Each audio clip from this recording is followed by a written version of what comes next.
देखिएगा, जो अभी बात कही निरंजन जी ने भी कि उग्र हिंदुत्व बनाम जो सॉफ्ट हिंदुत्व की बात होती है, वो एक संकट आया है आरएसएस और भारतीय जनता पार्टी के सामने इस घटना के बाद, नुपुर शर्मा की।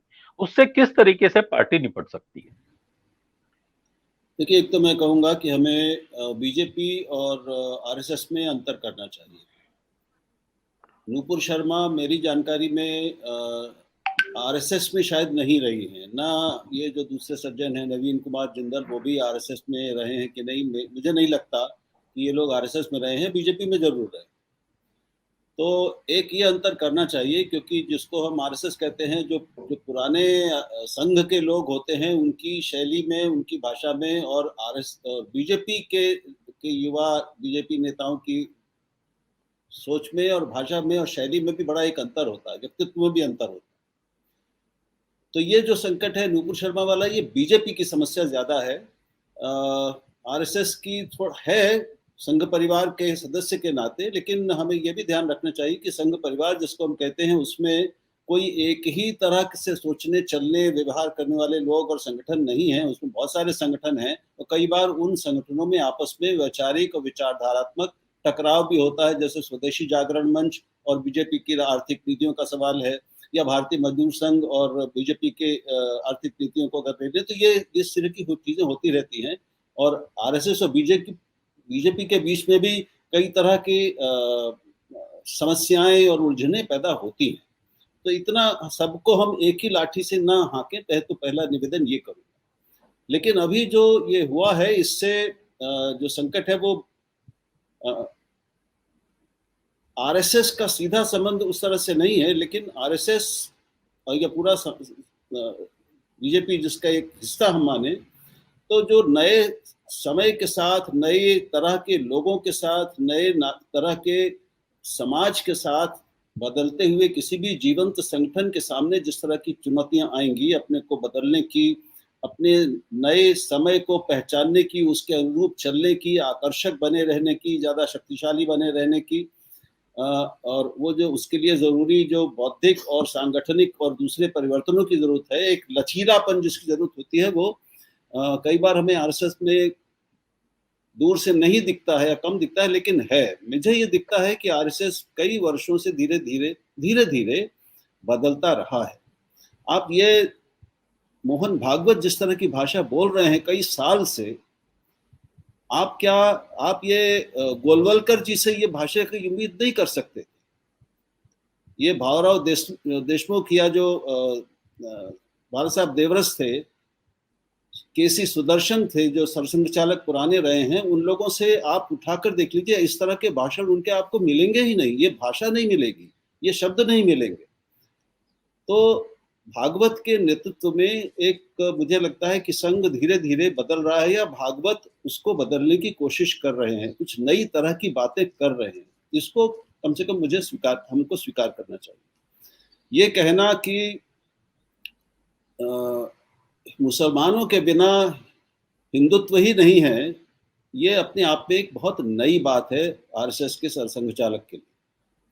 या जो उन्होंने ज्ञानवापी पे कहा, उसने तो आप लोग भी देख रहे होंगे सोशल मीडिया पर इस समय, और आप सब बता रहे हैं, इतनी ज्यादा हो रही है संघ के भीतर से, और ये तथाकथित जो पूरे हिंदूवादियों का एक जो जगत है, हिंदूवादी जगत, उसके भीतर इतनी ज्यादा खलबली, बेचैनी, तिलमिलाहट और नाराजगी है इस बयान के बाद, कि उनको मौलाना मोहिउद्दीन भागवत जैसा भी कहा जा रहा है।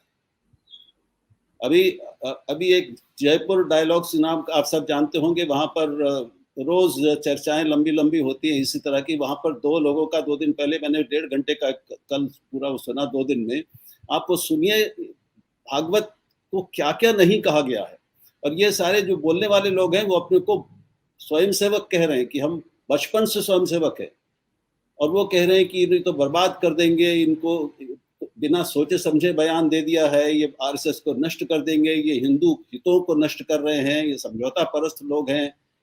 तो ये जो छटपटाहट है, जो खलबली है इस पूरे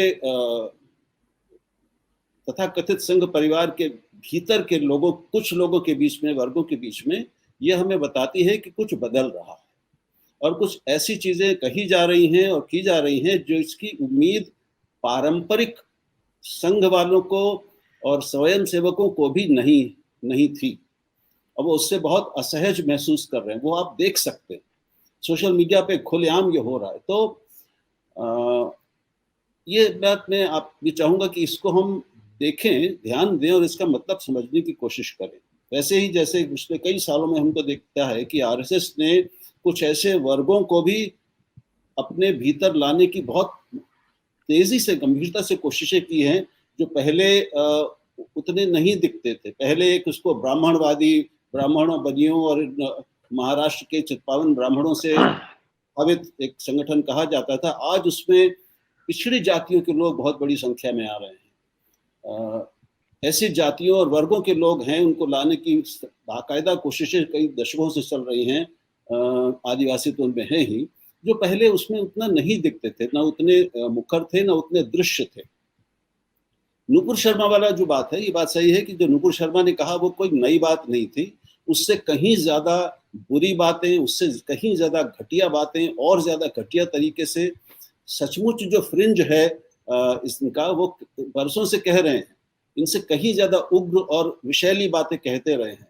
वह सिर्फ ये कि ये चूंकि भारत की सत्तारूढ़ पार्टी की राष्ट्रीय प्रवक्ता है नुपुर शर्मा थी, उससे घटना ने बहुत बड़ा रूप ले लिया।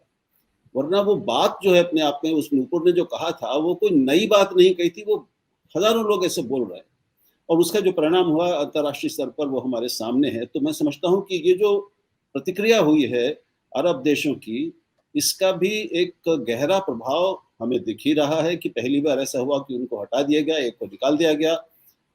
और आगे भी अब जो खबरें आ रही हैं कि प्रवक्ताओं को, बीजेपी के प्रवक्ताओं को एक पूरी आचार संहिता बना के दी जा रही है, उनको कुछ नसीहतें दी जा रही हैं, आप ये करेंगे, ये डूज एंड डोंट्स बनाए जा रहे हैं, आप किसी धर्म के खिलाफ नहीं बोलेंगे, धर्मगुरु के खिलाफ नहीं बोलेंगे, संयत भाषा का इस्तेमाल वगैरह वगैरह।